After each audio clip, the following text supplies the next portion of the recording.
What's up, everybody? It's Josh coming to you with another episode of the Affiliate Marketing Show. Please be sure to like, follow, and subscribe to stay up to date on all the latest affiliate marketing news, tips, and trends. Josh from OfferVault, the industry's largest aggregator of all things affiliate marketing. Be sure to check out OfferVault.com for everything you need to know in the affiliate marketing space. We also have Mr. Pay-Per-Call, Adam Young, as well as the industry legend Harrison Gevirtz, and our special guest and good friend David Stodolak, CEO of Connection Holdings and host of the LFG Show, a man that needs no introduction. What's up, Dave? How we doing?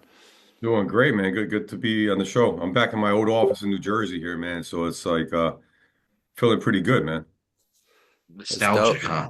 Yeah, nostalgia for real. But it's quiet here. I don't know what's going on. It's like the streets are they're not as live as usual. Something's up, man. I don't know what's going on. Maybe the stock market.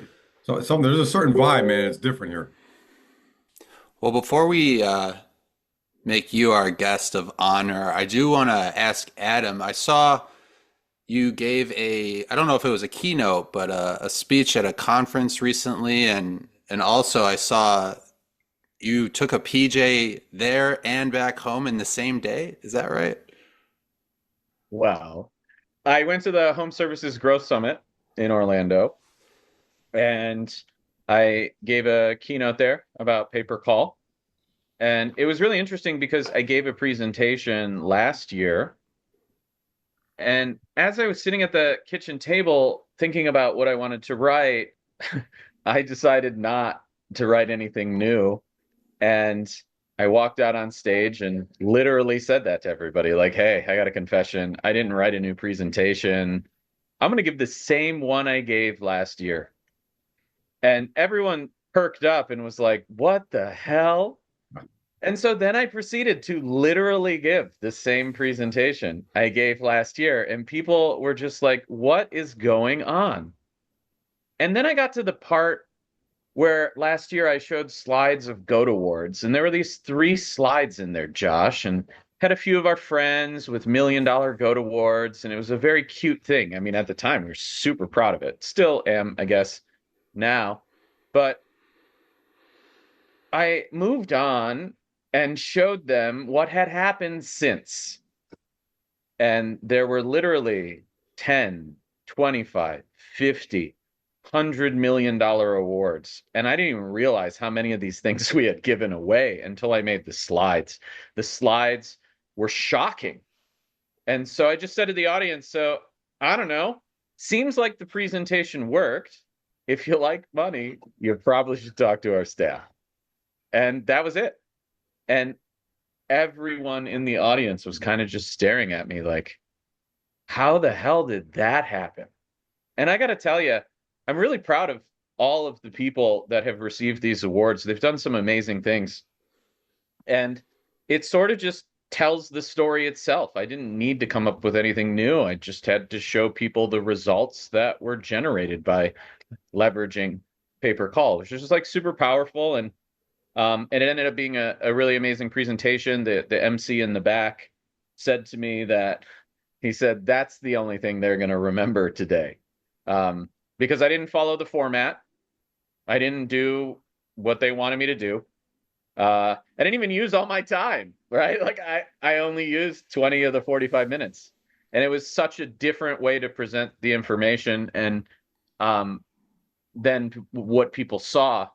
I think it really impacted people. And I'm excited about that because there are a lot of business owners in the audience that want to grow their business. And they heard the message loud and clear and they talked to our staff. And I really think we're going to truly be able to help a lot of the folks there. So I'm really happy with how it turned out. It was a bit of a risk, but I think anytime you're going to do something like that, you really got to try and get people to pay attention, which is hard to do. And yes, Harrison was kind enough to charter me a plane with, I mean, Sonic. that's what good friends are for, right? Yeah, he didn't even argue with me. I told him, Harrison, I want to be in and out. Are you cool with that? And then not only was he cool with it, he went and got me the plane. So Fun fact, though, on the way home, we emergency aborted the landing because a wind gust over 50 miles an hour when we were 20 feet over the runway blew us off of the runway, which was super fun. And so we took off again, and another plane diverted, and it got a little dicey. It was a little bumpy. We Jeez. eventually got on the ground, and I made it back in time for my Pilates class. Didn't you also land at the keynote? Like you like walked in with like 10 minutes to spare, essentially. Yeah, less. So does Yeah, that like less. throw you off, or you're just like, No. yeah, you're just always on. You're ready, no matter what. Yeah, it's fine. No, always I love ready, that. always prepared. Nothing throws me off ever. So Dave, we talked about this a little bit on our first IG live that we did last week, which we'll get to here in a second. But I know you recently were in Dubai for Affiliate World. Something we didn't really talk about on IG Live was the panel on the main stage that you were a part of. And I'm proud to say everybody, maybe not everybody, but everyone you mentioned to me on the panel is friends of the pod. It was you, it was Attila, it was John Casto. Um, and And the Chelsea topic, Denning too. oh, Well, I don't know if nice. she's been on the show, but you should get her on the show. She's a great email marketer. She's been in the space a long time, and I'll introduce you to her if Yeah, you haven't been yet. Yeah. please do. Future friend of the pod. The topic was, is white hat lead gen dead? So I want to hear a little bit about your thoughts on that topic, as well as, the experience in Dubai itself, as well as the panel. Yeah, it was a great experience. It was my first time. I've been on panels, but my first time moderating a panel, which is it's a little bit challenging. You want to kind of judge the crowd, kind of size up the crowd and keep their interest, right? So and we had the main stage in Affiliate World, which it's a lot of people. I don't know. It's got to be think 700 to 1,000 people in there, and it's an international audience. I made a joke, man. That's probably one of the funniest things I ever said in my life. Like five people laughed at, and I've seen that happen to other people that say funny stuff, and I'm one of the five. But Attila was talking about how I was talking about his history. Tell me about your history. So yeah, I was white hat, I was black hat, I went back to white. I said, oh, you're like Michael Jackson, right? Something like that. And man, like seven people in the front, Americans burst out laughing, and no one else laughed. So I had to go keep talking, man. But I seen that happen to other people, and I'm like, damn, see it happen to me. I don't know. I felt kind of honored, man, because that's a different audience. You got a lot of Asians, Eastern European. You got also, and then like maybe they didn't get that, but the point is that yeah, the panel was cool. I think we brought in a lot of insight. John was amazing. He was Attila was great. Chelsea was great, and really, if you've been in affiliate world, it's a lot of they got bought out by Sigma, which I think is a big casino operation. So you go over there and it's a lot of I guess they call a lot of black hat, gray hat stuff, a lot of dating, that kind of stuff. And you don't see as much of that in the American shows, right? But there are pockets of lead gen. And then you have a lot of people that are doing maybe e-com or they're doing that stuff and they want to transition. They're not doing it as well. And they want to transition over to white hat and do pay per call and stuff like home improvement, more mainstream stuff, right? So anyway, most of the crowd did not think white hat was dead. They thought you could still make money with it, but they didn't know how to do it because they're used to running aggressive angles, and that's what we're talking about. How do you make money doing it the right way without getting in trouble? And Dimitri Volpi spoke prior to that. He gave a great speech about AI and how we got to adapt, and if you don't adapt, you're going to be left behind. So a lot of what he talked about was relevant to what we're talking about. Really, the buyers are going to be smarter, is what it comes down to.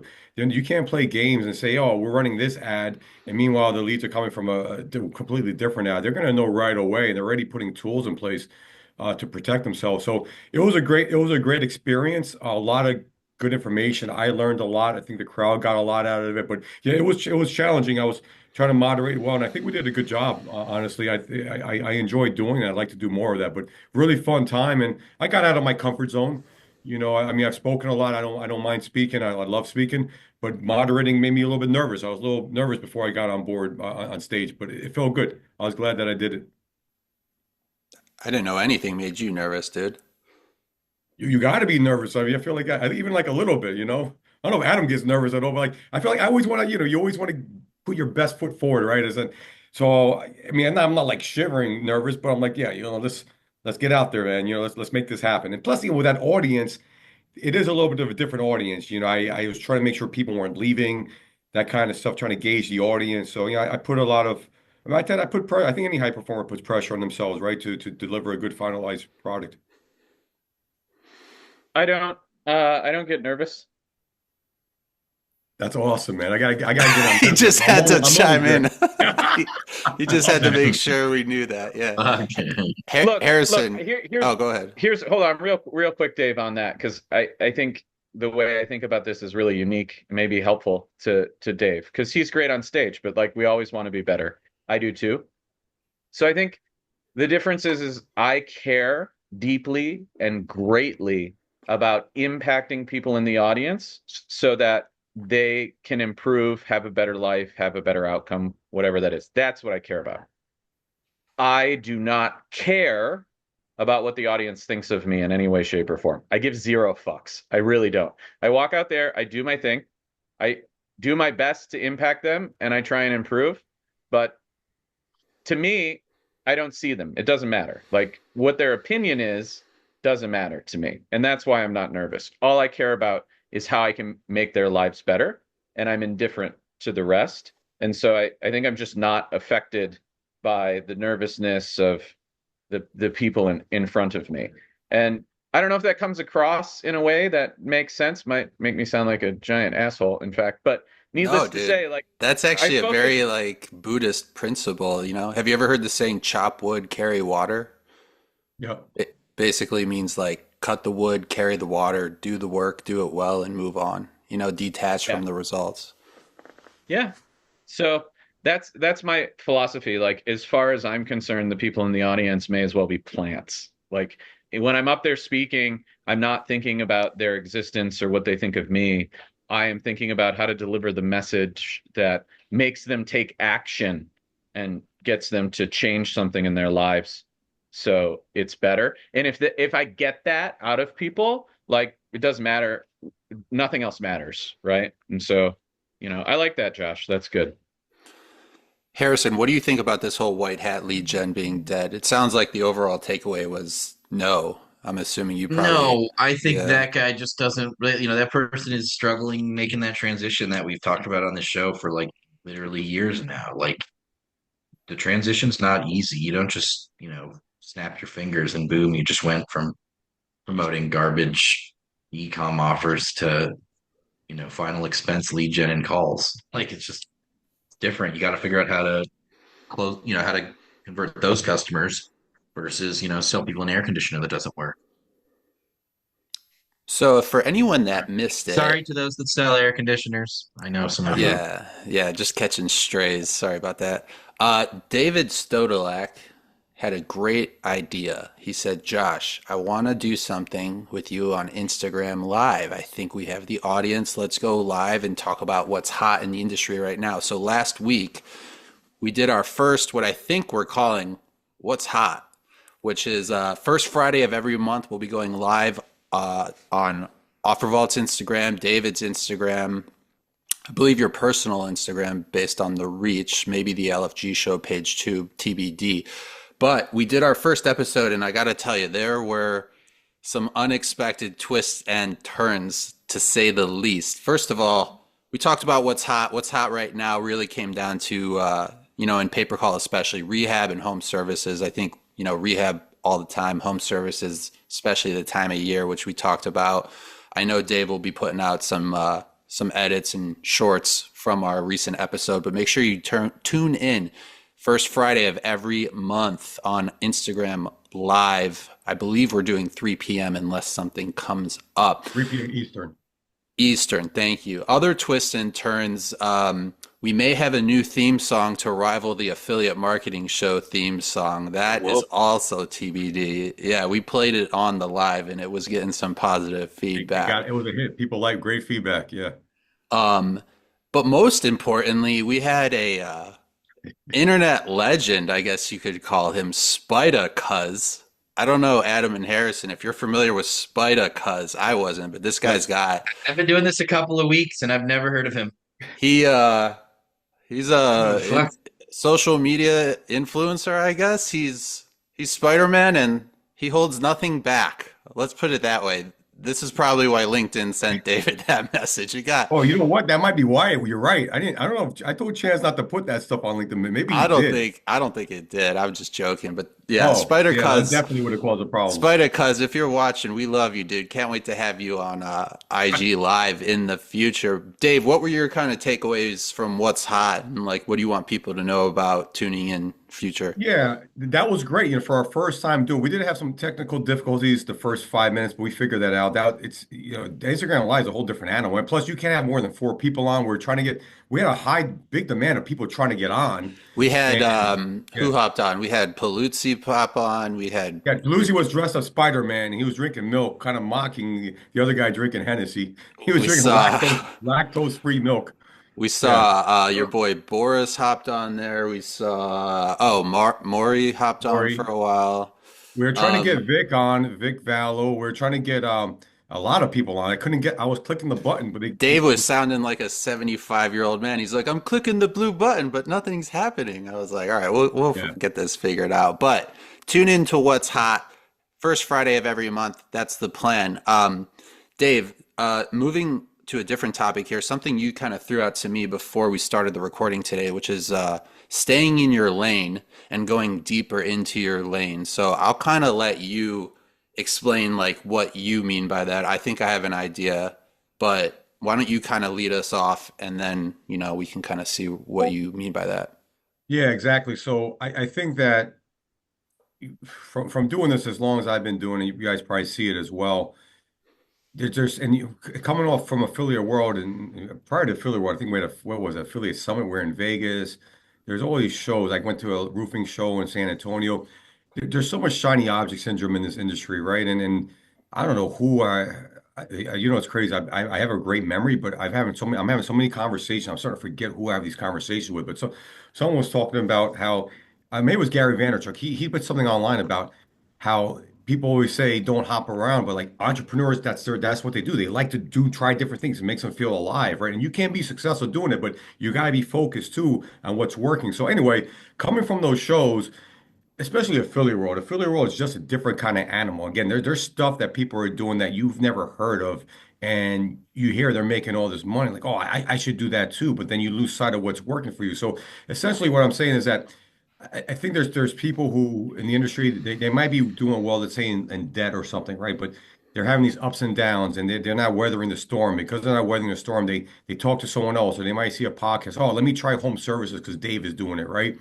And they can't make that work. First of all, debt and home services are two completely different animals, different demographic, right? There are some similarities, but the point I'm trying to say is that what I found success with solar was our big thing. We still do solar. We're down 60% on what we used to generate in solar, but it's still working, not like it used to. We cut back there, but we went deep into the home. We got into roofing. Roofing's been phenomenal for us. We're putting up big numbers in roofing. We're doing siding now. Siding was an offshoot of that because some of our roofing buyers also were doing siding as well. So the point I'm saying is that we're in with the homeowner, right? Homeowners have so many different needs. Homeowners spend a lot of money. They spend hundreds of thousands of dollars over the lifetime of their life while they're living in the home. So that's what I mean about going deep. If you're someone that's maybe doing debt settlement, perhaps you can get into credit repair, right? There's a correlation there. Maybe personal loans, right? So the point is that instead of just doing those hopping around, trying this, trying that, because you cut yourself short when you do that. I mean, you spread yourself too thin. And trust me, I've done that too. I've done that, man. Even 2 years ago, I was doing that. But to see the success we're having in home improvement right now, that's a testament of that approach. And I'm pumped. I mean, we have buyers that are, man, big multi-billion dollar companies. We just signed on a $2 billion company that spends millions a month on leads. So we're going deep into that vertical. I'm going to get deeper into it. And yeah, I like to go to these shows, but I'm not, I guess it's also maturity. Maybe it's a sign of my maturity of staying in my lane. And then if I can benefit someone else, hell, I'll make an introduction, do whatever, help them win, right? But I'm staying in my lane is what it comes down to. I think a lot of people have to do that as well, especially with all these shows. And this being such a crazy year, I mean, there's people all over the place. People that are all the way up here that maybe are here and they're trying to get back there, but don't fret and don't panic. Keep doing what you're doing, and just go deeper is what I would say, if that made sense. Yeah, Harrison, you've been in the space for what, nearly 2 decades now at this point? coming up. I know you're probably pretty good at staying in your lane now. Although I do know you like to do a lot of new things. So I guess how do you kind of relate to I mean, this I try to stay in my lane, but it's, not yeah. always. I think, a couple years ago, actually, my dad Adam and I called my dad about a business deal that involved importing mahogany into the United States. And my dad, when I was like 4 or 5 years old, my grandfather was the ambassador to Fiji under Clinton, and he owned a mahogany company, or like he was like the C. It was a horrible mess. No, everyone lost money. Okay, but we called my dad about it for like advice, like, can you help us? And my dad was like, this is like 4 or 5 years ago. My dad was like, what the fuck are you guys doing? Like, why would you like? No, like, can you guys say no to anything? Like, if I called you tomorrow as like a random friend of yours, it's like, hey, I got this laundromat. Margins are pretty good. You want to join in? You want to do coin op? You guys would be like, yeah, sure, let's go. And then if I call you the next day and told you, hey guys, I'm starting a taco restaurant, you'd probably take that shit too. It's like, when are you guys gonna fucking say no and like focus? And we were and like it was like a Do you great feel like conversation. that's accurate? Do you have a hard time saying no to things? We we changed our whole game after that. So like back in the day, we'd just be willing to take on tons of shit, and then like shit would take a long time, not get done, or whatever. Now we try to stick to, not stay in our lane, but stay focused on what matters and where we see real business opportunity. So now, like actually, like a week or two ago, I had someone call me. He's like, "Yo, I want you to help me with like it was like a T-shirt business or something," and I was like, "Dude, I'm sorry. Like that's fun, cool meme T-shirts are cool, but like I don't really have the time to like divest focus from something else." And it's true, like, especially you're an upcoming affiliate. You go to affiliate summit, you go to LeadsCon, and then you go up to this booth, and they're like, yeah, we do gold IRA and investments, and our affiliates are making $1 bajillion a month doing lead gen for this, and you can kill it. And, whatever you're doing will work and be our affiliate. And you're like, holy shit, I can make all this money on this gold IRA investment lead gen program. And then you walk to the next booth, and the guy's like, hey, so yeah, we do auto insurance, and you all of our affiliates are making millions. You should promote auto insurance. And you're like, holy shit, I should promote auto insurance too. And then you go to the next booth and they're like, yeah, we do payday lending and payday loans and debt consolidation, and all of our publishers are really killing it too. Look, there's a picture of a guy in a Lamborghini on the booth. And then, like Dave said, you leave this show maybe like kind of building your business, and you're like, holy shit, like I'm gonna do debt and debt, I'm gonna do payday, and I'm gonna do this, and I'm gonna do, this IRA thing or whatever it is, just because like why not? I'm gonna make all this money, and then you're not focusing. And maybe that campaign that you're working on now, which is making you $600 a day in net profit, is not super exciting at $600 a day in profit, but maybe that campaign you could be doing 10 grand a day on it net profit. Just fucking drill down, buckle your seatbelts, and go figure it out. Don't throw 100, darts at the, target or whatever. Yeah, and I think we said something key is saying no, right? Saying no to things because same thing with me. I would say yes to so many things, and then you start spreading yourself too thin, and you get stressed out. Ankur from Flight Calls, good influence on me, and he says the same thing. Like he says no to 90% of stuff, and it seems like a lot of really successful people do the same thing. But I've been the same way. Listen, I want to help people out, but my time is limited. I got to focus on what's best for my company, my family, right? So I've been saying no to a lot of things, but in a respectful manner, kind of like we said, Harrison. Listen, my time, I would love to help you out, but if this isn't my lane right now. Maybe why don't you check this out? Maybe refer them somewhere else when I know someone that could help them. But yeah, I think that's the key is knowing when to say no. And like you said, if you're making 600 a day, how much time are you really focusing on to make 600 a day? Is it 2 hours, 3 hours? If you focus a little bit more, that 600 goes to 1,000 goes to two, right? And then boom, you're where you need to be. Then you could delegate, hire someone else, and then you could try some other shit. But like, yeah, there's a process to it for sure. We're definitely saying no. I've been doing that a lot more, especially with the LFG show, It's man. Like important, that's dude. I mean, I'm sure you get the same thing, Dave. People hit you up, hey, you want a JV on this offer? We're gonna make this offer. We're gonna sell this product. We're gonna build this tool. We're gonna do this. And you're like, dude, like sounds cool, but like I got shit to do. I'm looking like today. It's kind of like I write down my tasks in my notebook here, and I'm thinking like I don't know, like if I'm gonna get everything done today. It's gonna be late in the night, whatever. That's fine. I'll drink coffee, but like I can't add more tasks. If I start adding more tasks to my today list, like I'm gonna get pissed. You know what I mean? Like, yeah. and so you can't do that. And another thing is if you're gonna focus on, okay, how do I, you know, let's think. I'm running this campaign. I'm making $600 a day. I'm just going to pick a random vertical. Okay. I'm selling, Life Alert and, home emergency system, whatever. How do I get this, from $600 a day to 800 or 1,000 or 1,200 or 2,000? Okay. Well, I'm only running on social. Maybe I should go look at some search, sources or whatever. Maybe I should try video ads, do some YouTube. Boom. Okay. I'm only running English ads. Hey, advertiser, do you have any Spanish speaking agents? Boom. That's an opportunity. Oh, that's interesting. I'm only running in these states for some reason, or my ROI in these 4 states is substantially higher in these 3 states. So let me cut my spend in these 3 states that have technically a younger audience overall, younger populace, and let me run more. Let me increase my budget in Arizona and Florida and other states with high senior population or whatever. I'm just totally spitballing and making shit up right here, but like you can still test a bunch of things, but keep it within your zone, and then it's like you know you're compounding this into something great versus like cool you might have that $600 life alert campaign, that $600 gold IRA campaign, and that $600 debt campaign, but like I bet you if you took that energy from not only building those campaigns but the time and energy you spent talking and establishing those relationships and stuff, you take all that energy and time into just like focusing on your one big campaign that you've already been successful with, you're not going to double it, you're going to add a zero.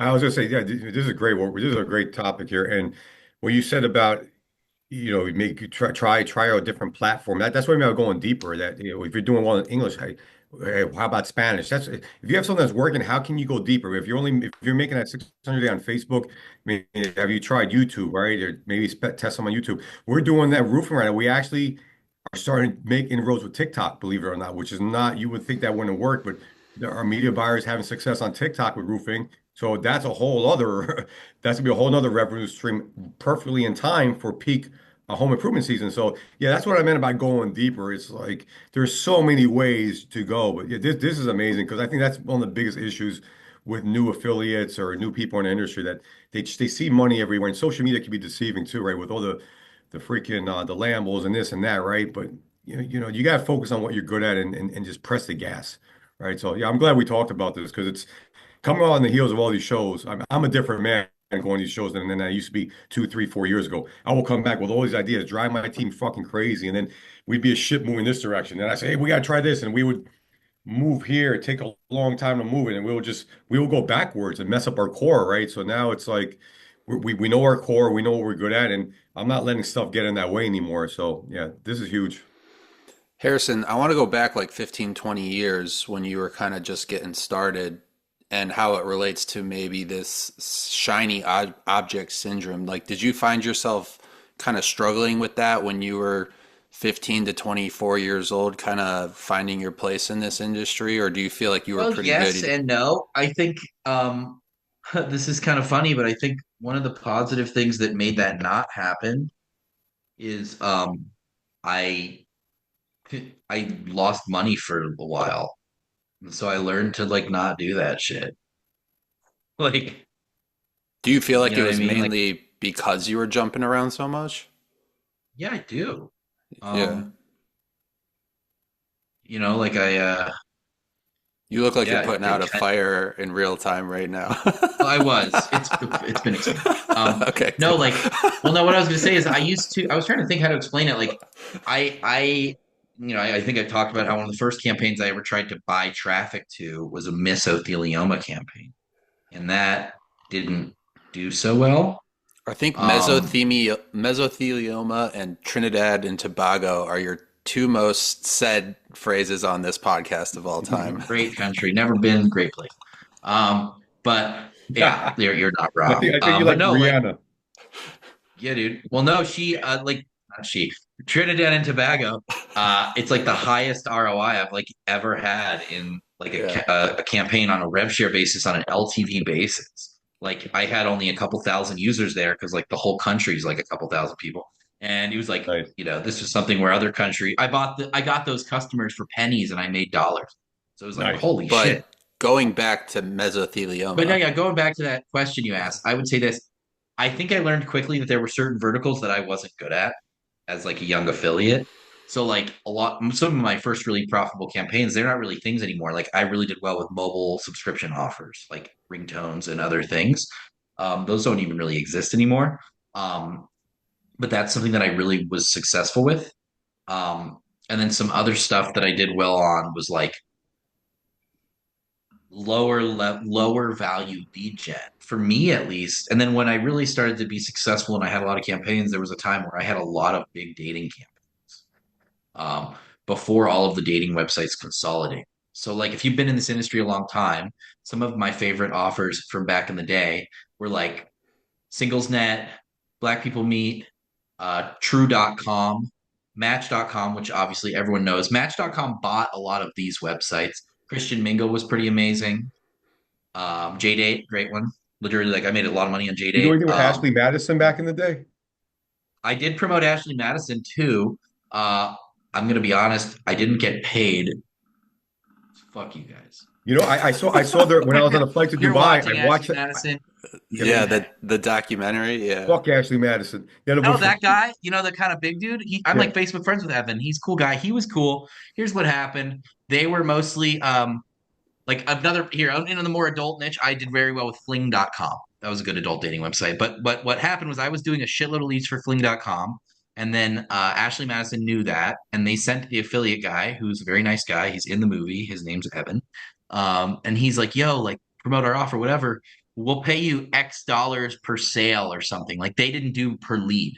And I never had success getting paid on sales on dating. I did better backing it out into a lead. I think part of it had to do with the fact that I could track my ROI quickly and then optimize the keywords because a lot of my dating traffic was search and social. And so I needed data on my performance quickly, and you just don't get that with the rev share because typically speaking, when you're on these websites, you get a free trial, you get some free messages. You don't see a revenue producing event for a couple days, some maybe even weeks. So I told them, look, I can't do this. I need a payout. I need like a CPA. They're like, okay, we'll give you a CPA. And then I ran like $70,000 or $80,000 in leads, didn't get paid, didn't get paid. They're like, oh, well, yeah, we're not paying you. Like your CPL or whatever, like it's too high. And I'm like, guys, like this was the whole, like they fucked me. And I think I told a lot of people about that, and other affiliates didn't work with them too. But like online dating was a vertical I killed. I did run some nutraceutical shit like when I was 18 to 20 something. Those were cool offers, but like they're not the same.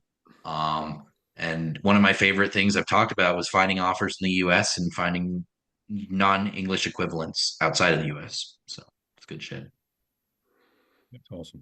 Dave, the last question I have for you on this topic is like, what would you say to someone who has like trouble staying in their own lane because when they do, they start to feel complacent and like they're settling by not like trying to do new things and continue growing their portfolio?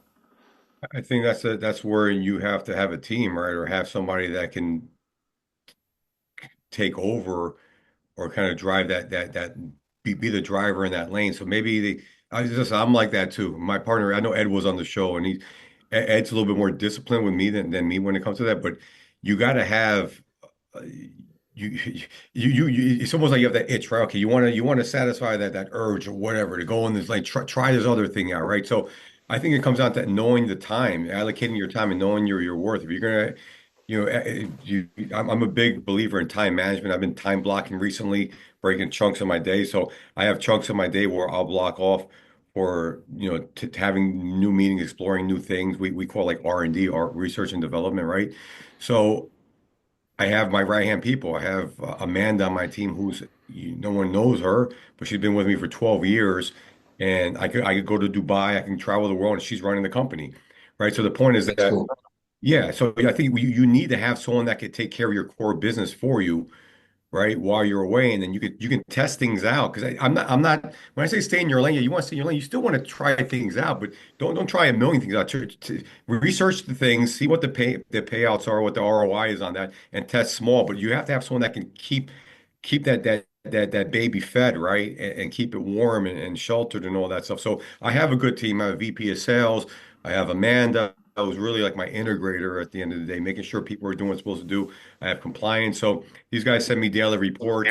We have a daily photo every day. So I think you have to have the team ready, and then you can try that stuff. But I'm not. Most of my time is on my core business, Connection Holdings. I'd say 90% of my day, right? Then percentages to LFG, percentages to like other stuff I have, some new initiatives. So it's about knowing your time, having your time blocking it, and allocating a certain amount of time. And then I get to satisfy that itch, right? And then I have my team handling this for me, the core business. So I'm still making money and growing the business.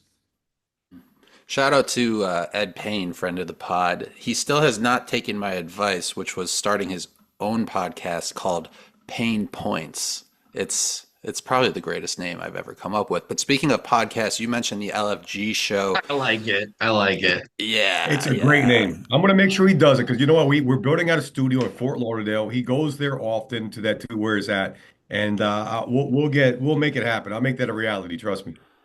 So the LFG That's show, you guys are fucking killing it. That's what I put here in my notes today. I remember second when, most listened podcast in the world after Joe Rogan. It's unbelievable. yeah. You know what I'm talking about, man. I remember when you were just getting it started and I like, my ego was hurt. I was like, who's this guy Real? think he is Oh, trying wow. to come take our podcast fame? But honestly, dude, you guys are crushing it. There's plenty of room for both of us, obviously. I'm super impressed with the production you guys do. Our show, we're like a little rough around the edges, right? In every facet. You guys are very fine-tuned and clean, and I really love watching that. My question to you is like, how do you approach getting your guests?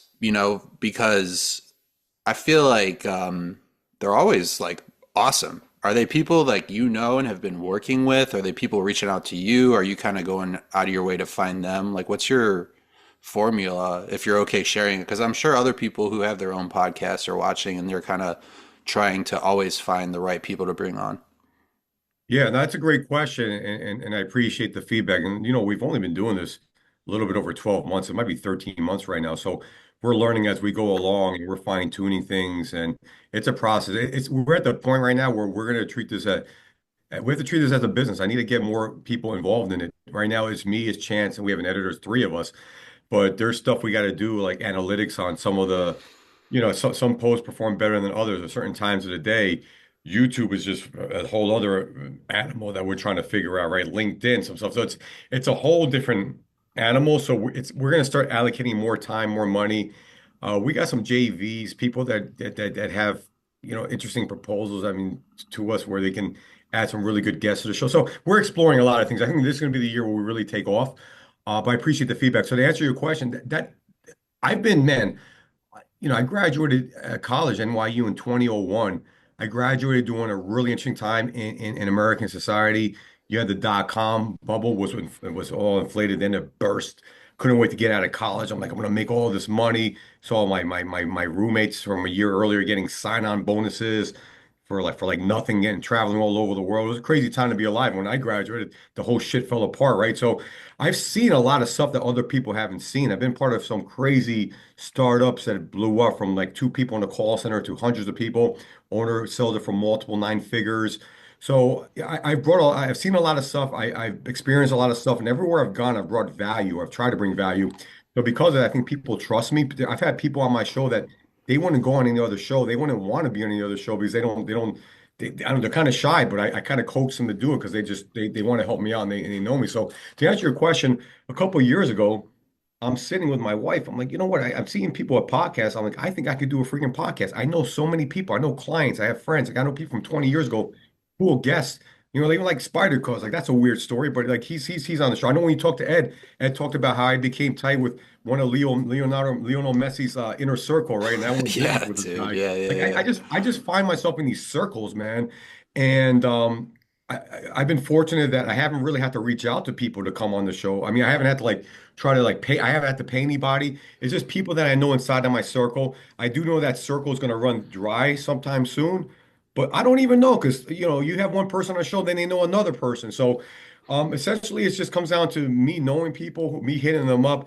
At the beginning of the month, I come up with a list with Chance. Hey, let's try to get this person on. This let's hit them I up mean, and you've let's. had some big time guests on the show, and some of which I've tried to steal and get on our show, and they like won't do it. So, I mean, that's a testament to you and your ability to make them feel comfortable. Yeah, and then anything I could do to help him get any whatever, I know there's a couple of them. Yeah, you've helped me out a few times. Yeah, we Yeah, appreciate that. like Sean Kelly, man. He had Tate He's a on the good show. friend. I like him. I met him at the show. We live when I'm in Vegas. I Well, live like 5 minutes from him. He's a Yeah, good guy. Sean Good dude, Kelly, man. if you're listening, I'm still trying to get you on the come show. on, All Sean, let's do it. right, like I'll I'm hit him up. trying. Josh, I'll I'm, text him. Yeah, well, I've text him. I've texted him. He's a busy man. I don't take it personally, but any help you can offer Harrison would be great. Yeah, we'll make something happen. And just so you know, It's true. Sean Kelly, I've known him David, before. I have to ask. I'm not going to name names. I am not going to name names, but have you released that podcast yet? The Sean Kelly one? The one that you recorded on the couch at a Oh village? yeah, we did. It's out. No, no, no. What? Gentleman in a cowboy. Oh Yeah, my God. Okay, I'm going to watch it today. you gotta watch it. I thought that would get a little bit more. We gotta start. So that one thing I want to do is start promoting. We're not really promoting. We go on Instagram, whatever, but I want to start promoting Oh, more. you Like talking about the newer one that you put out? with Ronnie from a couple weeks back. I think that The was like the 600 books guy? yes. Yeah, so I was going to ask you about that guy. Sounds like a wild story. I would love to get him on this show, honestly. I didn't watch the He'll go episode on the yet, but show. I'm going to check it out. I'm pretty sure he will. But I knew him from Geek Out. I met him at the first Geek Out ever. I helped James organize Geek Out. I was a sales guy. I'm the one I was selling people to sign up. He was doing really interesting offers. He was doing like Me Too stuff before I even knew what the hell Me Too was. So he seemed to always get involved in stuff before anyone else did. So he's like an eccentric character. But he was at the event. We kept in touch. You We know, run he into each tried to other. be incognito at the show by wearing sunglasses inside and a cowboy hat. It was awesome. But he saw me. He's like, Dave, I'm like, yo, man, what's I didn't I thought he was still away, man. And then we were talking, I said, yo, good to see you. I'm glad you're okay, man. And then I called him 10 minutes later. I'm like, let me get him on the damn show. And like, bro, I don't know if you'd be comfortable doing this, but I have a podcast. You mind getting on? I was like, you know what, man? Fuck it, let's do it. Yeah, so we got him on. So that's someone I knew from 7 or 8 years ago that that's one of those stories that I happen to have a relationship with and was able to get him on. But yeah, I would Crazy watch shit. that show. Listen, it's not we weren't I tried not to get political on that show, whether you think it's Yeah, right no. or wrong what he did, but I was really going to the mentality, being away for years in jail, being in solitary confinement, like how the hell do you handle that and come out sane? So that was one of the better podcasts that we did because I think anyone could get something out of that one. Yeah, just so everybody knows, you could find a link to the LFG show in the description of this video. That was released 12 days ago. If you're watching this now, about 20 days ago. But make sure you check out all the latest LFG episodes that we also syndicate on the OfferVault YouTube page as well, where you're watching this video right now. My last question for you, Dave. You mentioned your boy Chance, who helps you with the podcast. He's kind of your right-hand man of the LFG show. Do you feel like everybody needs their own version of a Chance, not just for a podcast, but just like in life and in business, someone like you can really count on to get shit done and kind of manage things so you can focus on the bigger picture? Yeah, 100%. I'm glad you brought up Chance because everyone I think people don't realize like on the LFG channel on Instagram, he's the one he manages 95%. Every so often I'll put something on the story, but that's him doing that. And man, he just helps bring things to life. There'll be days where I'm not myself, right? Come on, Dave, like he pumps me up and then I come back to life, right?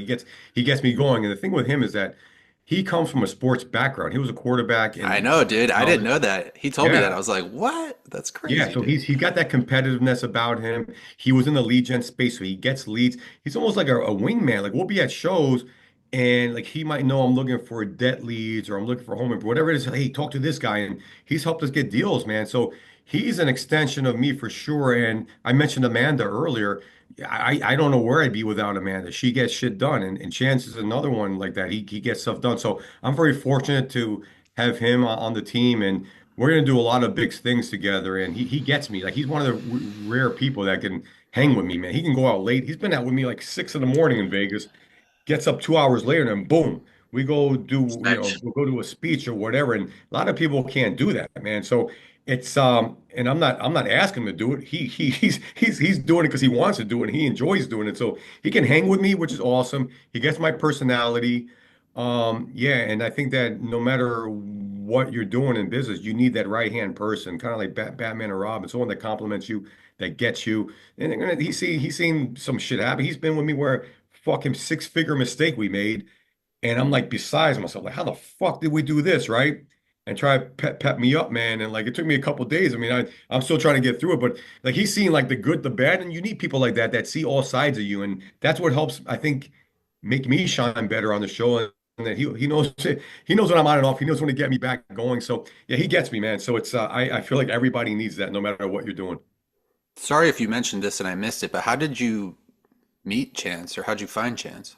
Great question. So that was my partner Ed is the one who found Chance.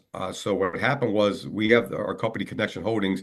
We're trying to get a little bit more aggressive, more out there in terms of our presence online with social media. So initially he came on board for that to beef up our Connection Holdings, all these other brands we have. I think he started doing that, but then LFG started to really move. And I said to Ed, listen, I think I need him to spend more time doing this because I'm traveling all over the place and I need someone to capture me on film. And John Castle's right hand man, Joel was the first one at Lead Gen World in Florida last year. He actually filmed the first few, did a great job, but he lives in, I think, Virginia.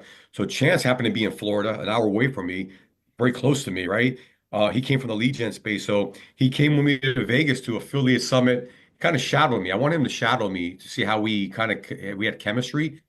He did a great job, and I'm like, bro, this guy needs to come full time, and that's what happened. So initially it was for Connection Holdings. Now he is doing stuff for Connection Holdings now. He's doing some stuff on the back end, behind the scenes, but the LFG is kind of taking on a life of his own, and it's time for us to start delegating and having him rise up and have someone beneath him. So that's the point where we're at. That's why I'm excited about LFG this year. I think this is the year the next few months, we're gonna have some exciting stuff go on. So stay tuned, guys. And we appreciate the partnership. Ringba, OfferVault, you guys have been great. And we just want to create and keep adding value. That's why I think this what's hot every first month, first Friday of a month is going to be good. We talked about some good stuff. It's only going to continue to get better. And at the end of the day, if we're not creating value, and we try to create value in an entertaining way that's fun, like that Michael Jackson joke. Yeah, fuck it. 90% of people didn't get it, but that's who we are, right? Hey, we're going to say shit like that, and we got a good clip out of it.